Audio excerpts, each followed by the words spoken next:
आज से 10 साल पहले 2015 में जो WWE में हमने नज़ारा देखा था जब सेथ रॉलिंस ने बेल्ट घुमाई थी, वही नज़ारे ये समर स्लैम के एंड में भी होते हैं। तो WWE ने इन वीडियोस को खुद ही पोस्ट किया है जहां पे बिल्कुल उसी मूवमेंट को रिक्रिएट किया है सेथ रॉलिंस ने। और भाई क्या तगड़ा वाला सरप्राइज किया इस बार WWE ने सबको। वैसे मैं आपको बता भी रहा था कि ये जो सेथ रॉलिंस है इनके बारे में काफी मामला ऐसा सा लग रहा है कि सोचो अब इन्होंने सेथ रॉलिंस की इंजरी वाला एंगल वो पूरा SNME के मैच में कुछ इस तरीके से डाला और उसके बाद सोशल मीडिया पर वीडियोस ऐसे पोस्ट करी कि जहां पे सेथ रॉलिंस क्रचेस के साथ है। फिर उसके बाद ब्रॉन ब्रेकर ने भी ये बोला कि शायद मैं इतनी जल्दी स्पॉटलाइट में नहीं आता, आना तो मुझे था लेकिन सेथ रॉलिंस की इंजरी की वजह से मेरे को मेन स्पॉटलाइट मिल गई।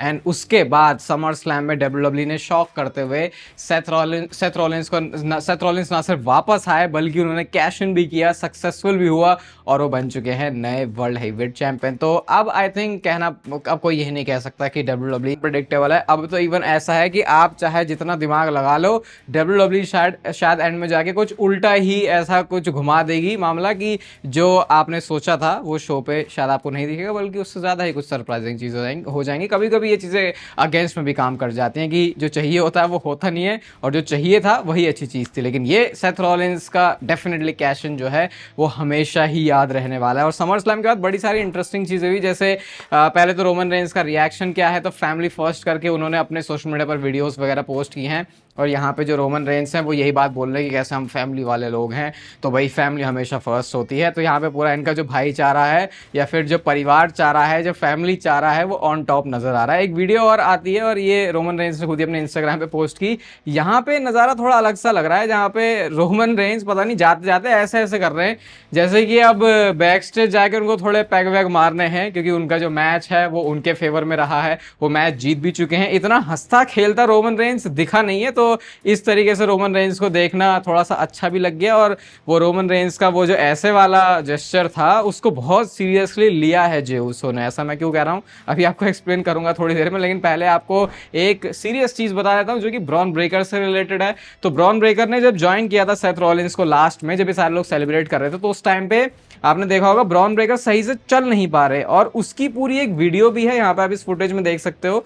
ब्रॉन ब्रेकर बैक स्टेज जा रहे हैं लेकिन उनको सहारा लेने की जरूरत पड़ रही है और ये उस टाइम तक की बात है जब तक सेथ रॉलिंस का रिटर्न नहीं हुआ था। तो ऑलरेडी लोगों ने बोल दिया कि यार ये फैक्शन जो है बहुत ज्यादा कर्व्ड है, यहाँ पे जो भी बंदा आएगा उसके साथ गड़बड़ हो जाएगा मामला। लेकिन बाद में सेथ रॉलिंस ने जो किया, आई थिंक अब वो तो चीज नहीं जोड़ी जाएगी इस फैक्शन के साथ। लेकिन कुछ हुआ है ब्रॉन ब्रेकर को, इतना तो है। अब कितना सीरियस है उसके बारे में कुछ रिपोर्ट नहीं है, बट मैं ये अज्यूम कर रहा हूं कि अगर ब्रॉन ब्रेकर लास्ट में सेथ रॉलिंस के सेलिब्रेशन में आ रहे हैं तो मामला फिर शायद इतना सीरियस होना नहीं चाहिए, क्योंकि फिर अगर तुम ऐसे आ सकते हो तो इसका मतलब कि झेल जाओगे तुम चीज़। और वैसे भी ये जो फैक्शन वाली चीज़ है अभी WWE को इसको अच्छे से पकाना है, तो उसके लिए इंजर्ड होना तो किसी का भी बिल्कुल ऐसी चीज़ नहीं है जो कि यहाँ पे अभी ये वाली फैक्शन बर्दाश्त कर पाएगी। अगर समर स्लैम का दिन सबसे ज़्यादा किसी के लिए बुरा रहा है और अच्छा ही रहा है, दोनों ही रहा है, मिक्स रहा है, तो वो है हमारे CM पंक, क्योंकि बंदे ने इतने सालों के बाद वर्ल्ड चैंपियनशिप जीती लेकिन सिर्फ 5 मिनट और 10 सेकंड के लिए। और अभी आप लोग, मैंने कमेंट भी देखा था किसी का और ये बिल्कुल एक दिमाग में थॉट आएगा कि इन सारी चीज़ों के ऊपर ड्रू मैकिंटायर का क्या रिएक्शन होगा, तो वो रिएक्शन भी आता है।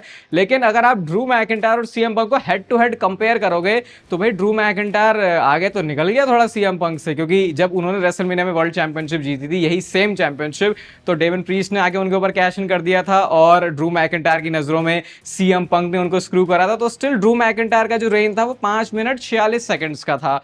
लेकिन ये जो CM पंक है, पिछली वीडियो में मैंने सेथ को CM पंक और सेथ रॉलिंस कर दिया भाई, रात के 3:30 बजे से शो देख के लगातार उसको रिव्यू करके उसके नोट्स बना के उसको 17 मिनट तक एक ही फ्लो में बोलने के बाद एडिट करते हुए जब वीडियोस पोस्ट होती हैं तो भाई थोड़ा दिमाग हिल जाता है, तो उसके लिए थोड़ा देख लिया करो कभी मामला। तो 5 मिनट 10 सेकंड का था CM पंक का और ड्रू मैकिंटायर का रहा 5 मिनट और 46 सेकंड का। तो यहाँ पे भी उन्होंने पीछे तो कर दिया चलो CM पंक को जैसे भी था। इसके बाद ड्रू मैकिंटायर का रिएक्शन भी आता है।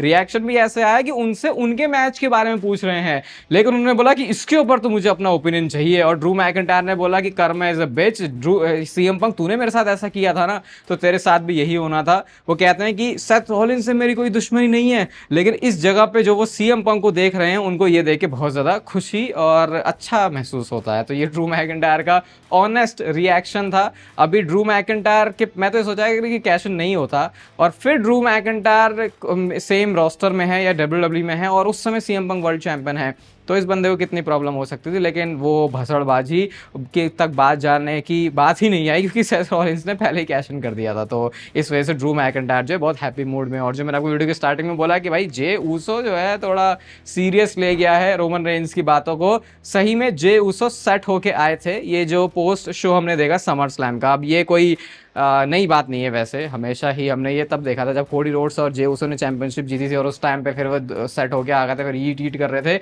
यहाँ पे भी बहुत ही ज़्यादा अजीब या बोलो बेवड़ा बिहेवियर हमको दिख रहा है जे ऊसो का, और क्राउड के साथ वो इंटरेक्ट भी कर रहा है, ईट भी कर रहा है। तो ये मस्ती के माहौल में हमेशा रहते हैं जे ऊसो। इनका तो सिंपल है, मैच अच्छा हुआ, अच्छी परफॉर्मेंस है, बैक से जाओ, एक अपना पैग पकड़ो या जो भी इनका है पसंदीदा पेय पदार्थ उसको ये पीते हैं, और उसके बाद ये पोस्ट शो में निकल के आ जाते हैं जहाँ पे ये अलग अलग तरीके की बातें बोलते हैं, और मज़ा आता है वैसे देख के जे ऊसो को, क्योंकि उसका कैरेक्टर ही कुछ ऐसा है। हाँ, जब बात सीरियस हो जाती है तब लगता है कि भाई अब बंदे को अब बंदे के जो असली में टेस्ट है वो होंगे, और कई बार उसमें ऐसा हुआ है कि वो फेल होके आ जाते हैं, बट खैर वो अपने आप में अलग सब्जेक्ट है। लेकिन इस पोस्ट शो में और भी चीज़ें हुई।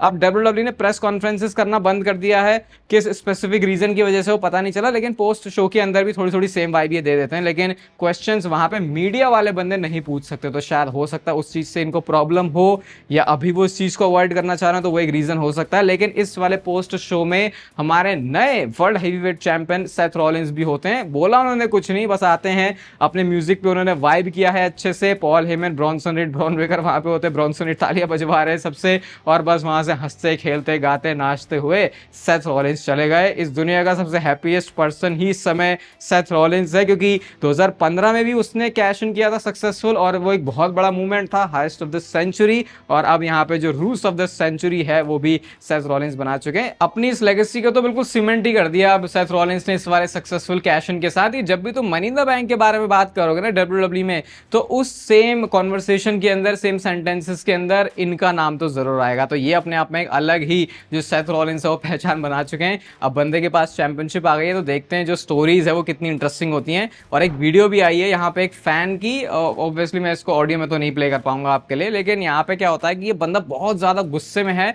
सारे लोग सेथ रॉलिंस का म्यूजिक गा रहे हैं और यहाँ पे मिडिल फिंगर्स दिखा रहा है, एफ वर्ड्स बोल रहा है, बहुत बुरी बुरी बातें बोल रहा है सेथ रॉलिंस के लिए। क्योंकि अगर आप सीएम पंक के एक डाई हार्ट फैन हो तो ये सोचो कि इतने सालों बाद सीएम पंक के पास चैंपियनशिप आई, और वो चैंपियनशिप सिर्फ 5 मिनट तक ही उनके पास रही, उतना ही उनको सेलिब्रेट करने का मौका मिला है। मैं तो अभी भी सच में ये बहुत तगड़ा मूव था यार डब्ल्यूडब्ल्यू का। ये सोचो कि अब के टाइम में जैसे पिछले कुछ सालों से बहुत ज्यादा डर्ट शीट्स आ गई, इनसाइडर्स चीजें बता देते हैं, लेकिन मेल्जर चिचा को फिर भी अप्रिशिएट करना पड़ेगा। उन्होंने पहले ही दिन से बोला था कि ये जो सेथ रॉलिंस की इंजरी है ऐसा कुछ नहीं है, ये सब ड्रामा वगैरह है। लेकिन रिसेंट टाइम में क्योंकि मैनेजर की इमेज ऐसी हो चुकी है कि बहुत सारे लोगों ने उनकी बातों को सीरियस लिया नहीं था। अब ये भी नहीं कह सकते कि बिल्कुल ही शॉकर था कि हो ही नहीं सकता, क्योंकि ऑब्वियसली हम तो वीडियोस में बात कर ही रहे थे। मैंने प्रेडिक्शन डे में बोला था कि सेथ रॉलिंस का रिटर्न होकर वो कहीं ना कहीं अपनी जो है स्टोरी वो शुरू कर सकते हैं। बट फिर भी कैश इन जब हो जाता है, टाइटल चेंज जब हो जाता है, तो वो अपने आप में एक शॉकिंग चीज होती है। और इन सारी चीजों से अब जब हम आगे बढ़ते हैं तो ट्रिपल एच ने क्या बोला पोस्ट शो में,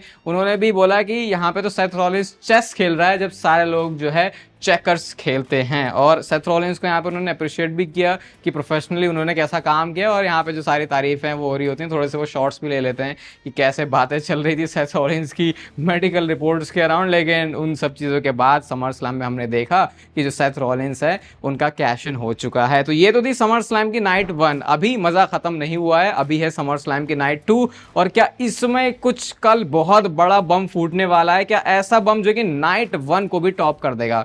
कल मैं रात में लाइव कर रहा था यूट्यूब पर ही, तो मैंने आपको ये ट्वीट दिखाया था जहां पे कोडी रोड्स ने इस कैप्शन के साथ इस फोटो को पोस्ट किया है जहां पे लिखते हैं द व्यू नेवर चेंजेस। और जैसे हमने स्मैकडाउन के शो में जॉन सीना का टर्न देखा है, बहुत सारे लोग एक्सपेक्ट कर रहे हैं कि शायद कोडी रोड्स का भी कुछ टर्न आ सकता है। तो क्या ये एक बहुत बड़ा ट्विस्ट है? लेकिन इस चीज की मैं बात नहीं कर रहा। अब अगर आपको नाइट 1 बहुत अच्छी लगी है, तो अगर हम ट्रिपल एच की बातों पे जाएं तो नाइट 2 नाइट 1 से भी बढ़िया होने वाली है, धमाकेदार होने वाली है। और वो मैं कैसे बोल रहा हूँ? मैं ऐसे बोल रहा हूँ क्योंकि इस वाले पोस्ट शो में खुद ट्रिपल एच ने बोला कि भैया अभी तो तुमने कुछ देखा ही नहीं है, जो लोग नाइट 2 में आ रहे हो तुम देखते जाओ कि अभी क्या होने वाला है, you ain't seen nothing yet, ऐसा करके ट्रिपल एच ने कल के समर स्लैम की नाइट 2 के बारे में बोला है।